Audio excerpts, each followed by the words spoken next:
एक बहू एक दिन शाम को अपने खेतों पर जाती है और खेतों पर जाकर एक सरसों के खेत के अंदर अपनी सास और एक 20 साल के लड़के को एक ऐसी अवस्था में देखती है जिस अवस्था में देखकर उसकी चीख निकल जाती है। आसपास के लोग वहां पर इकट्ठा हो जाते हैं और बहू एक इतना बड़ा निर्णय लेती है जिसे सुनकर आप भी चौंक जाएंगे।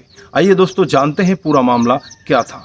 नमस्कार, जय हिंद। आप देख रहे हैं APH न्यूज़ राहुल रावत के साथ। तो दोस्तों आज की जो मैं कहानी बताने जा रहा हूं, मध्य प्रदेश का एक गांव है। गांव में एक रोशनी नाम की औरत रहा करती है जिसकी उम्र होती है 45 साल। आज से 3 साल पहले उसके पति का देहांत हो जाता है। अब वो अपने 4 बेटों के साथ रहने लगती है।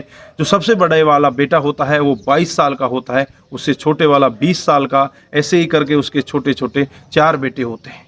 दोस्तों उनके साथ वो बड़े हंसी खुशी रहती है और अब रोशनी को लगने लगता है कि अपने बड़े बेटे की शादी कर लेनी चाहिए। पड़ोस के गांव में ही एक लड़की को देख लिया जाता है और बड़े बेटे की शादी कर ली जाती है। दोस्तों जिससे शादी होती है उस लड़की का नाम होता है रागनी। रागनी उनके घर में आ जाती है और घर अच्छे से चलने लगता है। धीरे धीरे बड़े प्यार से घर चल रहा है।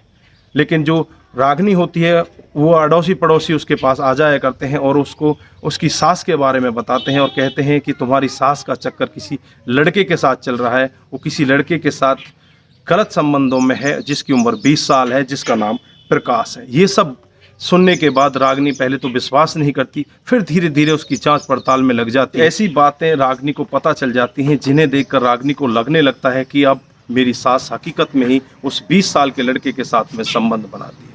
एक दिन का वाकया होता है, उसकी सास घर से निकलकर खेत के लिए चली जाती है और जो उसकी बहू रागनी होती है उसके पीछे पीछे हो लेती है। लेकिन सास को नहीं पता होता कि तेरे पीछे तेरी बहू भी तेरा पीछा कर रही है। दोस्तों जैसे ही जो रोशनी होती है, रागनी की सास, वो सरसों के खेत के अंदर प्रवेश करती है और उसके अंदर पहले से ही वो 20 वर्ष का लड़का जिसका नाम प्रकाश होता है वो पहले से अंदर होता है। जैसे ही ये दोनों एक दूसरे से मिलने लगते हैं और आपत्तिजनक स्थिति में वो बहू उनको देख लेती है और उसे देखकर उसकी चीख निकल जाती है। जोर जोर से चीखने चिल्लाने लगती है। इधर जो आसपास में खेतों में लोग काम कर रहे होते हैं वो वहाँ पहुँच जाते हैं और यह सब देखकर वो भी एकदम से हक्का बक्का रह जाते हैं। पूरे गांव में ये बात हवा की तरह फैल जाती है और गांव में एक पंचायत जुड़ जाती है। पंचायत जुड़ने के बाद पंचायत में किसी भी तरह का कोई फैसला नहीं हो पाता। फिर उसकी बहू रागनी से पूछा जाता है कि तुम क्या चाहती हो, इसको पुलिस के अंदर देना चाहती हो या क्या करना चाहती हो। तो जो उसकी बहू, बेटे की बहू होती है रागनी, वो कहती है कि हम एक ऐसा कदम उठाना चाहते हैं जिससे कि समाज में आगे भी सीख मिले। हम इन दोनों की शादी कराना चाहते हैं। लेकिन वहाँ पर कुछ लोगों का मत होता है कि ये बहुत गलत हो जाएगा, ऐसे शादी नहीं हो सकती। लेकिन रागनी अपनी जिद पर अड़ जाती है और जिद पर अड़ने के बाद जो 45 साल की रोशनी होती है उसकी शादी अपने बेटे से भी छोटे उम्र के लड़के प्रकाश के साथ हो जाती है जिसकी उम्र होती है 20 साल। मंदिर में जाके माला डलवा दी जाती है। अब तो प्रकाश भी उसी घर में आकर रहने लगता है। कल तक जो प्रकाश पड़ोस का लड़का होता है अब उन लड़कों का पापा बन जाता है। तो दोस्तों आप लोगों ने देखा किस तरह से एक सास जिसका पति मर जाता है उसके बाद वो अवैध संबंध बनाने लगती है और अपने बेटे की उम्र से भी कम की उम्र के लड़के के साथ में वो संबंध बनाने लगती है। तो दोस्तों यहाँ पर आप उस सास को क्या कहना चाहेंगे? क्या उसने सही किया? क्या उसकी ज़रूरत थी उसने ऐसा किया? क्या समाज में ऐसे रिश्तों को जायज़ ठहराया जाता है?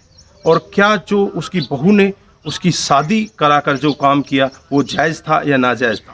दोस्तों अपनी राय कमेंट बॉक्स में ज़रूर दीजिएगा। आज के लिए बस इतना ही, फिर मिलते हैं किसी नए मूड के साथ। दोस्तों इस कहानी को सुनाने का हमारा उद्देश्य किसी को बरगलाना, किसी को बहकाना या किसी पर भी किसी प्रकार का दबाव बनाना नहीं है। हमारा उद्देश्य बस यही है कि आप लोग जागरूक हों और ऐसे क्राइम के बारे में जानें।